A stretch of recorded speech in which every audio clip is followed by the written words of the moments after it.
welcome back to my channel. As you can tell by the setup, we have candlelight behind me. As you can tell, I don't think you can. I'll just turn around. That setup over there is set up with candlelight. My family portrait with some candles and some candles over there. Some candles right here. Just to fill you in on a little bit of things going on. First off, as you can tell by the channel, we rebranded it back to the original name, Fabrisio Reacts. Second, you can tell by the intro, there you go. Second, and thirdly, we're going to continue to do these creepy Halloween, scarathons, if you want to call it that, throughout the month of October. So, this is a new reaction. We're going to just do Mr. Ballen again. And we're going to do top 3 scariest stories. Just a simple, scary reaction. So, I hope you enjoy it. Today's theme is very simple, scary stories. But before I get into today's stories, if you're a fan of the strange, dark, and mysterious delivered in story format, then you've come to the right channel because that's all we do, and we upload 3, 4, even 5 times every week. So if that's of interest to you, please eat all of the like button's Oreos except for one and put it back in the pantry, and then also crumple all of their potato chips. Also, please subscribe to our channel and turn on all notifications so you don't miss any of our weekly uploads. All right, let's get into today's stories.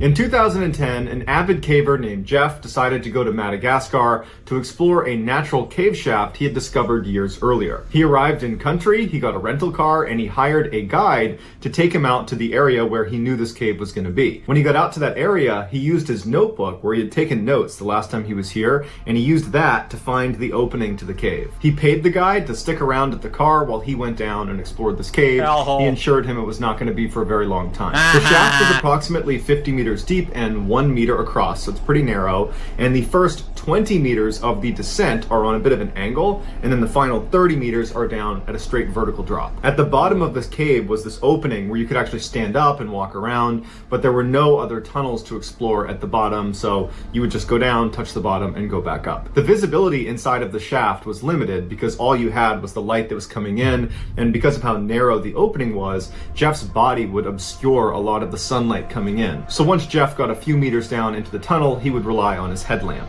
So Jeff enters the cave and he makes his way down to the 20-meter mark. So that's where the tunnel goes from being on an angle to being straight. And he's about to make that final descent down that final 30 meters when he notices something out of the corner of his eye. And he focuses his light on the side of the shaft and he sees thousands of black widow spiders trying to escape the light. They're scattering all over the walls. And he looks around him and he realizes from his position down on the vertical section of the shaft is covered in black widow spiders. As much as Jeff wanted to stop right there and go right back up to the surface, he couldn't. In order to go back up this line that he was rappelling down on, he needed technical gear. And his technical gear was packed in his backpack, and it would just be totally unsafe trying to fish it out of his bag. And so he would have to descend the final 30 meters to the bottom, then take his pack off, get the gear out, and go back up. So Jeff took a deep breath, and he began his slow, awful descent into this cave filled with spiders. And periodically, as he would bump into the wall, he'd hear them scatter all over the walls, and then he saw them climbing on his sleeves, and he'd have to brush them off his sleeves. He saw them on the rope, he's trying to brush them off. He finally gets to the bottom, and he can hear the spiders on the wall just crawling all over the place. He takes his bag off, it's covered in spiders. He opens it up, spiders crawl out of his bag. He carefully reaches in and pulls out his technical gear. He throws it up and he begins making his way back up. And the whole time he's just brushing spiders off of him. Once he gets to the surface, the first thing he does is he strips all of his clothing off to get all the spiders off of his clothing. He takes his bag, dumps it out, more spiders are in there. After he finally brushes all the spiders off, he redresses and gets in the car. And you can only imagine what the guide was thinking as he's watching this guy, this foreigner, taking his clothes off after being in this cave. But luckily, he doesn't get bit. He gets in the car with the guide, and they start heading back towards the city. As they're driving, he takes his notebook out, and he scratches off the title he had given this cave from the last time he was here, which was the Crooked Tube. He scratches that out, and on top of it, he writes, "The Entrance to Hell." In 2006, a 14-year-old boy named Evan lived on a farm in North Carolina. Hold on. When I go back, because I want to just talk about this story. I'm sorry. I just hell. Ugh. Oh, I'm sorry. I don't mind spiders. I do not mind any other creatures. That's discarding. Okay, so I do not like creatures. I do not like any other things. That's just. Hold on. I need to right there. I need to flush my eyes out.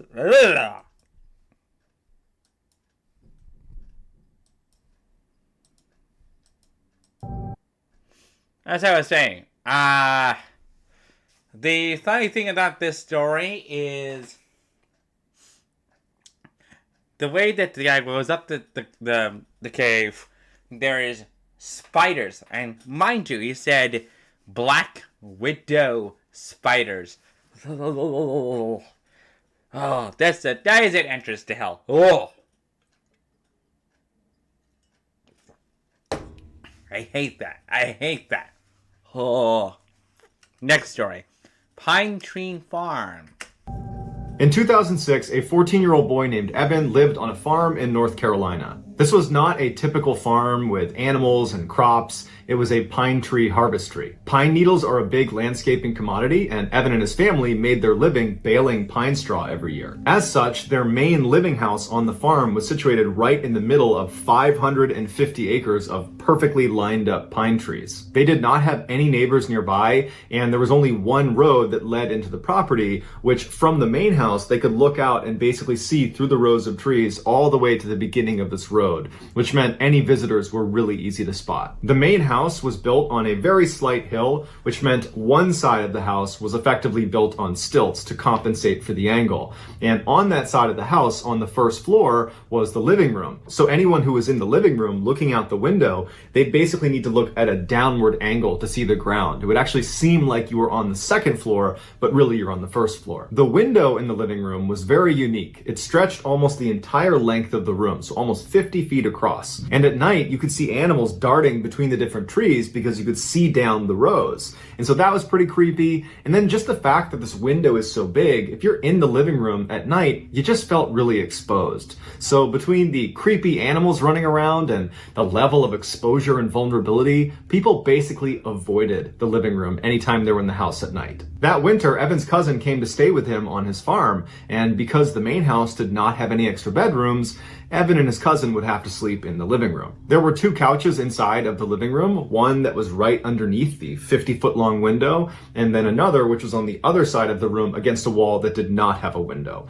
And so Evan would be sleeping on the couch right under the window, and his cousin would be sleeping on the other couch. The first night Evan's cousin was there, they put this big sheet up over the window, but it only blocked like 75% of the window. The two flanks of the window were still exposed, but where the couches were lined up, they were kind of blocked by this sheet, so it gave them a little bit of privacy. After goofing around for a while, the boys finally fell asleep around midnight, and then they woke up a couple hours later because they heard Evan's dogs barking way off in the pine trees. Now, Evan was used to his dogs running around the property and barking at other smaller animals, and so just them barking was not necessarily a red flag. But the barking persisted to the point where Evan's cousin got up off the couch, moved across the room to the opening of the window that was not covered by the sheet at the foot of where Evan was sleeping. Now, Evan was still laying on the couch. He was not going to get up and look out the window, so he's looking down at his cousin, kind of looking at his face to get some sort of a read on what he's seeing. And he notices his cousin has this really perplexed look on his face, like he's squinting his eyes and trying to make sense of what he's looking at. And so Evan looks at him and says, "Hey, what's going on? What do you see?" And his cousin's like, "I don't know if my mind's playing tricks on me or not, but I'm pretty sure I see people out there." At this, Evan jumps off the couch and runs over and butts up right next to his cousin so he can look out the window too. And he's scanning out amongst the rows of trees because there's just a mile of pine trees. And the first thing he notices is the moon is very bright that night. So there's good illumination, and there was a light snow covering on the ground, which really added to the illumination. He's looking out maybe 100 meters when he sees someone's leg extend from behind one of the pine trees as if they're stepping into the space between a pine tree column. And he's staring at it, and he can't believe he's even seeing anyone walking around this area because he didn't see anybody come in on the road, and they have no neighbors. And so he's looking, and then a body follows the leg. A person walks from one row to the next. This tall, dark figure just walks calm as can be between the two pine trees. And Evan just grabs his cousin, and he's like, "Did you just see that?" And his cousin's like, "Yeah, I saw that." And so they continue to look in the direction of where this person crossed the path. And after a couple of minutes, they see another leg now emerging, going the other way, back towards where that first person had come from. So the leg kind of extends into this gap, and then this tall figure walks across into the next row, except now, instead of going just directly across, it looks like they're moving at an angle closer to the main house property. The boys look at each other and they don't know what to do, so they just keep looking out the window in stunned silence. And as they're looking, they see this person emerge again, except now they're not 100 meters away. They're like 20 meters away. They don't know how they were able to move that quickly without being seen. And this time when the leg comes out from behind the pine tree, instead of walking across the gap, it stops right in the middle, and it turns and looks directly at the boys in the window and then begins running toward them. The boys practically fall over trying to get away from the window. Evan's yelling for his father upstairs, and the boys instinctively just start running around the house, locking every door, shutting every window. And as they're going from door to door, the anxiety is growing and growing because they think, if I don't get there fast enough, this person who is running towards the property is going to come barging through that door. And so at every door, their anxiety is through the roof, but they manage to shut everything. Everything is locked right as Evan's father comes charging down the stairs. He's got his gun in hand, and he's like, "What's going on?" And they say, "There's someone out in our property." Their dad charges out the front door. The front door is not on the same wall as the living room. It's on the side of the house. So once he goes outside, he's going to need to turn to the right to look out in the direction they were describing. He bombs outside, he stays on the porch, and he starts yelling at whoever's out there that if you come over here, I'm going to shoot you, get the F away from here. And then there's silence. And the boys are waiting, they're looking around, they're checking the window. They don't see anything. The dad comes back inside, he shut and locks the door, and he tells Evan, "Keep an eye out. If you see him again, you let me know." Evan would reflect on this experience later on and say, we really should have called 911 at that point, but as a kid, I just understood that that's the way my family did business. We kind of took care of ourselves.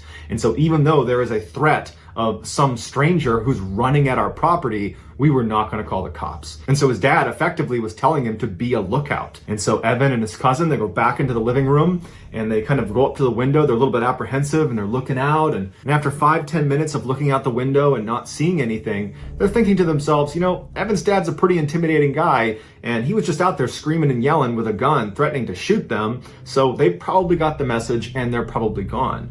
And so the boys got back into their couches, and it took them a while, but they did ultimately fall asleep. The next morning when the boys got up, the first thing they wanted to do was go out there and see if they could find footprints from this person to kind of confirm it really was a person, because part of them thought, maybe we didn't see that. Maybe that was our imaginations. They don't know. And so they start by going out the front door, so not on the same wall as the living room. They go out the front door, they turn, and they walk down into the trees. And they're looking around and they find some footprints. So they're confirming to themselves, okay, there was someone out here. It wasn't us. This is not our footprints. We found them. So they start following the footprints back towards the property. And they realize at some point there are two distinct sets of footprints. There were two people out here. And even worse is they followed them all the way up to the house. And there were two different circles of footprints that stopped right underneath the living room window along the two flanks of the window where the sheet was not covering. Which means over the course of the night, when Evan and his cousin were up at that window looking out, there's a good chance that one or two strangers were tucked up against the side of the house. And they would not have seen them because of the angle out of the living room window. It was steep because of the stilts it was on. And so anybody that was tucked up along the side, they'd be in a blind spot. And then for sure, after Evan and his cousin got back into bed and were sleeping, there were two strangers who were right up against those windows, probably pulling themselves up to look inside. When Evan's father found these footprints, he immediately grabbed his gun and tried to follow them back into the woods to see where they came from, but unfortunately the snow cover wasn't complete, and at some point they lost the tracks and they never figured out who those two people were. Evan would say, following this event, his cousin refused to ever come back over his house for a sleepover. Okay. Doesn't help that this is the lighting for these stories. Okay, so who the hell lets these guys...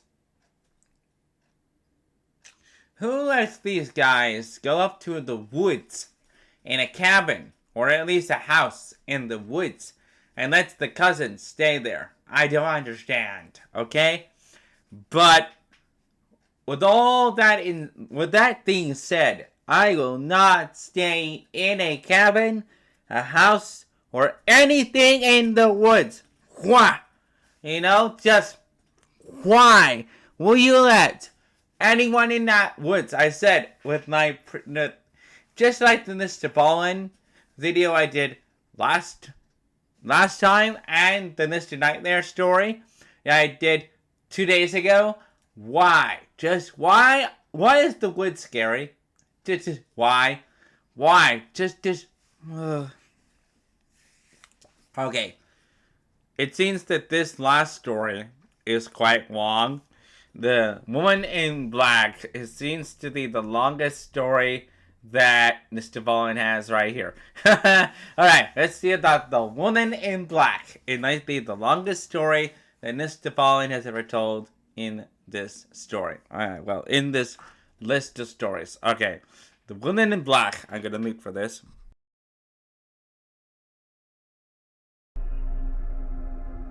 In October of 2005, a 21-year-old named Nathan was back home in Elk Grove, California, visiting his mother at her apartment for a couple of days. Her apartment was part of this really safe complex. It was gated. There's lots of lights and cameras. So anything that went bump in the night was just going to be, your noisy neighbors or something. On the last night of Nathan's stay, he was laying in his bed in the guest room, listening to the hum of the street lamp that was outside and the crickets and the passing by of cars, when he drifted off to sleep. At about 2 a.m., Nathan woke up, or so he thought. He couldn't move his body, he could only move his eyes, and even though he had never experienced sleep paralysis before, he instinctively understood this is probably that. He noticed the room was completely silent. There was no more crickets, no more hum of the light outside, no more traffic, just total silence. And then he started flashing his eyes around the room because he couldn't move his head or his body, and he started taking stock of the room. The bed he was in was positioned as far away from the door as he could in the back right corner. From where he was laying, if he looked to his right, in that corner was this big armoire, and then moving left from the armoire as he scanned the room, you'd come to the door, which is on the opposite side of where his bed was, and then if you... Armoire.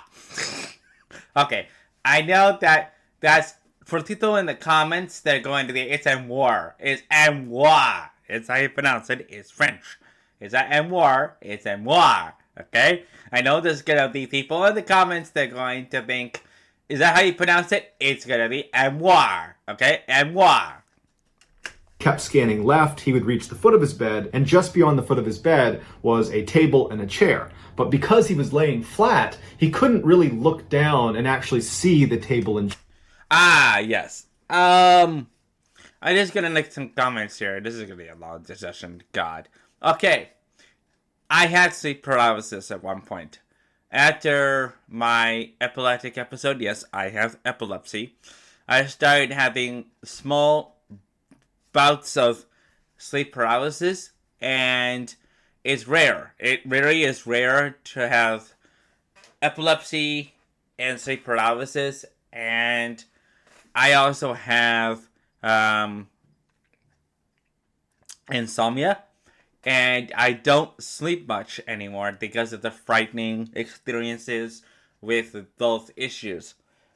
Me being epileptic, me being someone would have who has sleep paralysis, because I do have them. It always started when I was a teenager, because when I started having epilepsy, I was young 12-year-old, and it continued throughout my teenage years. That of itself just tormented me. Oh, okay. So this is what I believe I went through, and I have a friend of mine, and I could give out his name, but they used to live in the town I used to live in, and they used to have horrible bouts of sleep paralysis, would see demons, a witch would sleep on their stomach and paralyze them to the bed. That was another case. I would have it where I would be stuck to the bed and I would see this dark, tall figure in the corner of my old room, and it just stopped. It was because I used to have lack of sleep deprivation, and I stopped having it because it just went back and forth. They would come, then go away. Come, go away. Oops, sorry. Didn't need to hit the mic. It's very rare for someone like me to have sleep paralysis, especially with me having epilepsy. But it did happen to me at one point, and then it just disappeared. So yeah, I had sleep paralysis at one point, and it kind of tormented me. And I just, I didn't think it would do that, knowing that I would have sleep paralysis at that stage. And it happened. And I just decided, you know what? I'll do it.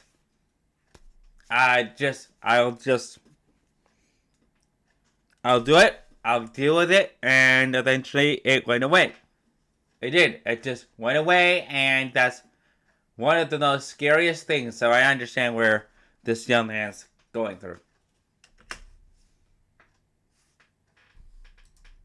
Chair. And so with all of his strength, he managed to raise his head just enough that he had a line of sight to that section of his room, the only section he has not looked at yet. And he sees the table and chair, and he sees in the corner is this dark figure that's standing there looking at him. He's completely frozen with fear. Whoa. His thought is, there's an intruder in the house. How did they get in here? What are they doing in here? And he managed to keep his head up just long enough to get a decent look at this dark figure, and he determined it was most likely a woman with a shawl covering her face. And before his head fell back to the pillow, he saw her suddenly crouch down on the ground out of view. And then Nathan's head fell back, and now he knows there's just some stranger in his room, and he can't lift his head up anymore, and he's looking around with his eyes. He sees the armoire, he sees the door, he can't see that table and chair, and then he hears the sound of someone slithering along the ground out of view, and he can hear her breathing as she's getting closer and closer to the edge of the bed. And he's laying there terrified. He's so scared he can't even make a sound, and he's telling himself, this has to be a dream. Wake up,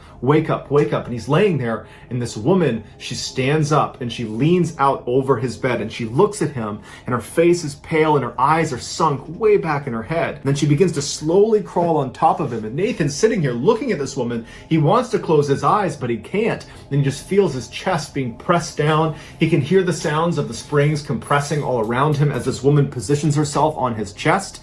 And then he finally manages to let out a scream, and then suddenly he's awake. The woman's gone. And he sits up and he's looking around. There's nobody in his room. The familiar hum of the light and the crickets and the traffic outside, they all return. And his mom comes running in the room, and she's like, hey, are you okay? I heard screaming in here. And he said, oh, no, I had a bad dream. I'm fine now. I had a terrible dream, but I'm fine now. And his mom's like, okay, all right, you need anything? And he's like, nope. So she comes over, she gives him a hug and a kiss. She goes back to bed, and he would go downstairs, flip on a Disney movie, actually Aladdin, and he would fall asleep with a Disney movie on and with lights on. And there was no more sleep paralysis that night. The next day, Nathan got up and he headed back to his house, and he couldn't shake the experience. He had never had sleep paralysis before, but it was just so much more terrifying than he ever would have imagined. And he's just thinking to himself, I can't believe there are people that put up with this on any sort of regular basis. But, after a couple of days and getting home and not experiencing any sleep paralysis, time went on and he just kind of forgot about it. A few months later, in March of 2006, Nathan is at this big family party in Chico, California, big outdoor barbecue, all of his family's there, and at some point his sister shows up. His sister was not supposed to be attending this party, so it was a great surprise. He hasn't seen her in a while, and he immediately pulls her aside to catch up with her. And so for the first hour of their conversation, they're just chatting about their lives and what they're up to. Towards the end of their conversation, Nathan suddenly felt compelled to share his sleep paralysis experience with his sister. And the reason he wanted to was because he knew that she knew that he was actually a skeptic. And so she would believe him. If he's telling her this is what happened, she would believe that that's what he saw. And so he starts by saying, I had the weirdest experience at Mom's apartment just a couple of months ago. I'm pretty sure it was sleep paralysis. And his sister immediately butts in and she goes, wait a minute. I had sleep paralysis for the first time in my life 2 weeks ago at Mom's apartment. It was horrible. I was in the guest room and then I saw this woman and she was like standing on me. I thought I was gonna die. It was horrible. That's exactly what happened to me. I was laying in the guest room and I couldn't move, and then I saw a woman in the corner and she stood on my chest. They proceeded to go over all the details of each of their stories, and they discovered that they had had almost the exact same experience. And at the end of it, they wanted to have a rational explanation for how they both could just somehow have their only sleep paralysis experience in the same room in roughly the same timeline and experience the exact same events. They were trying to, come up with a... I had a theory as to what's happening. Like, maybe, just maybe, I don't know. Maybe I can be wrong, but here's my assumption, and can be a guess. But this is my guess. Maybe, just maybe, these two had an encounter with sleep paralysis at this woman's house, or something more paranormal is happening. That's just my guess. With a rational explanation for that, but it was just too much of a coincidence. But ultimately, neither of them were really prepared to start discussing what else it could be. So they decided to just kind of laugh it off and say, man, that's pretty weird, and they moved on. After the party was over, Nathan would go back to his house and he would tell his wife about this crazy coincidence he and his sister had, and his wife would say, yeah, that's wild. But after that, Nathan just did not want to think about it or talk about it, and so he kind of just, pushed it out of his mental space and did forget about it. He moved on. 5 months later, in August of 2006, Nathan's mom would move out of that apartment building and she would move into a 2-story house still in Elk Grove, California. Shortly after she moved in, she asked Nathan if he would come spend a couple nights with her, and Nathan said sure. In order to better understand what happens to Nathan over the course of his stay at his mother's new house, you need to understand a basic layout of her house. So when you walk through her double doors, to your left is going to be a formal living room. In the center of the house is a hallway that shoots straight back to the kitchen.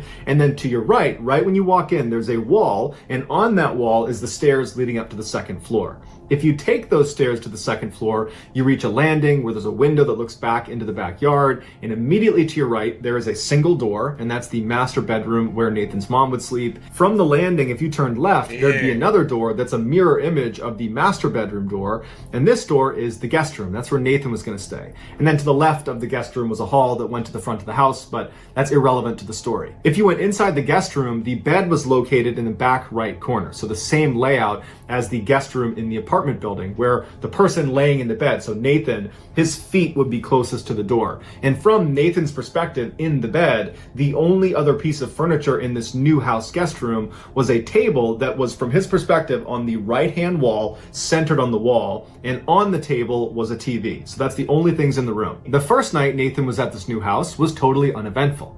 The second night, not so much. He was up in the guest room, laying on the bed, watching TV. The lights are off, it's just the TV on, and at some point, he dozes off. He wakes up a short time later, and he can't move. It's the same sensation he had when he was staying with his mom at her apartment. And he begins to panic because the last time he felt this way, a strange veiled woman stood on his chest and made it feel like he was dying. And so immediately, he's trying to move his body, he can't, and so using his eyes, he starts looking around the the room, praying this woman is not in the room with him. And so he looks to the right, to that corner, which he can see. There's no one there. From this corner, he starts scanning across the room. He sees the TV, it's still on. He keeps scanning and he sees the door and it's open. And then he scans and he's able to just barely make out the space at the foot of the bed. He can actually see to the corner, and this woman, she's not in here. And so initially he feels incredibly relieved that she's not in the room with him. But then he finds himself focusing on the open door into the dark hallway. And he's thinking to himself, please do not come walking through that door. And so he stares at the open door, just hoping he breaks out of the sleep paralysis, when he notices something about the TV. It's flickering. And so he averts his gaze to the TV and he realizes what he's looking at on TV does not look familiar. It does not look like a TV show. It looks like CCTV camera footage, like it looks like a security camera footage. And he realizes the footage he's looking at is the inside of his mother's kitchen downstairs. He recognized the way it was laid out. That's his mother's house. That's downstairs. And he's staring at the footage thinking, why is this footage playing on the TV? And I don't think there's a camera down there. When he notices on the camera, the woman with the veil walks into the middle of the frame. And she looks up at the camera right as the camera turns off. And then the room is completely dark. There's no more ambient light in the room. The hallway is dark. And he's left paralyzed, knowing this woman is downstairs in the kitchen. And as he's laying there, he hears her start running through the house. And it sounds like an animal is barreling into things as she's running through the bottom floor. And she stops at the foot of the stairs. And he's thinking to himself, I know where she's going. She's coming up to my room. And so as he's laying there, he feels his heart racing and he's staring at the open door. He knows she's going to come flying up those stairs and she's going to come through that door. And instead of running up the stairs, he hears her take one step, two-step. And as she's making her way up the stairs, he's just thinking, please break out of this trance, stop this paralysis, wake up, wake up. And then he sees her head emerge and she turns to look at him from the stairs into the room. And once she sees it's him, she bolts around and starts charging into the room on all fours like an animal. At this point, Nathan lets out a primal scream. He is scared for his life as this woman is charging towards him, and she stops dead in her tracks right in the middle of the room. She looks at him, turns around, and crashes out of the room, charges downstairs, and then it's silent. As soon as she was downstairs, Nathan could sit up. Except it did not feel like the first time he had sleep paralysis at his mom's apartment, when he sat up and he had the sensation of relief. You've woken up. You were asleep before. Now you're awake. This time, it was like he was always awake, but now he can sit up. He did not have a sense of relief. In fact, he was worried she was still in the house. And as he's sitting up in bed, his mother comes running into the room. She looks disheveled. She's half asleep. And she's like, was that you? Were you running around the house? I could have sworn I heard someone running around the house. Was that you? Nathan's looking at her and he can't even process what he's been through, whether that was real, whether it was a dream. And he's trying to find the words to describe to his mom the dream he had, but like he can't process what's happening. And he just says, Mom, we have to check the house. We have to make sure no one's in the house. And so the two of them flip on every light upstairs. They're not even talking. At this point, it's survival mode. They turn on all the lights upstairs, and Nathan leads the way down, and they're flicking on all the lights, and they manage to search the whole house, and there's no sign of a break-in. There's no one in their house. After the coast was clear, and they felt like they were not in immediate danger, they went into the kitchen to kind of talk about what just happened. And so Nathan's like, okay, Mom, I just gotta tell you everything that I'm thinking right now. I can't really process what just happened. I think it was a bad dream, but I'm starting to think that it could be something else, or I'm just losing my mind. So a few months ago, I was sleeping in your guest room in your apartment, and I had an experience that I'm almost positive was sleep paralysis. You know, I was laying there, I couldn't move, and this figure was in the room, and they were standing on me. It was terrifying, but it sounded an awful lot like sleep paralysis. But then a couple months after that, I talked to my sister, and I told her about it. And she told me that very recently, right before you moved into this house actually, she was in that room and she also had basically the exact same experience. She had never had sleep paralysis before. I had never had sleep paralysis before. So we've basically had the exact same horrifying experience in the same room around the same time. And then just now, tonight, I had another sleep paralysis experience with the same woman who was running around the house, and you just said you heard her running around the house. His mom looked really concerned, but she wasn't shocked. She says to Nathan, I have seen this woman. I saw her in my apartment way long time ago. But I remember what you're describing. That's the experience I had. This woman, showed up in the room and she stood on me. It scared the heck out of me, but I didn't tell anyone because I thought it was sleep paralysis. And so Nathan and his mom proceeded to spend the next several hours just talking through what this could be. How could they, all three of them, him, his mom, and his sister, how could all of them have had the exact same experience?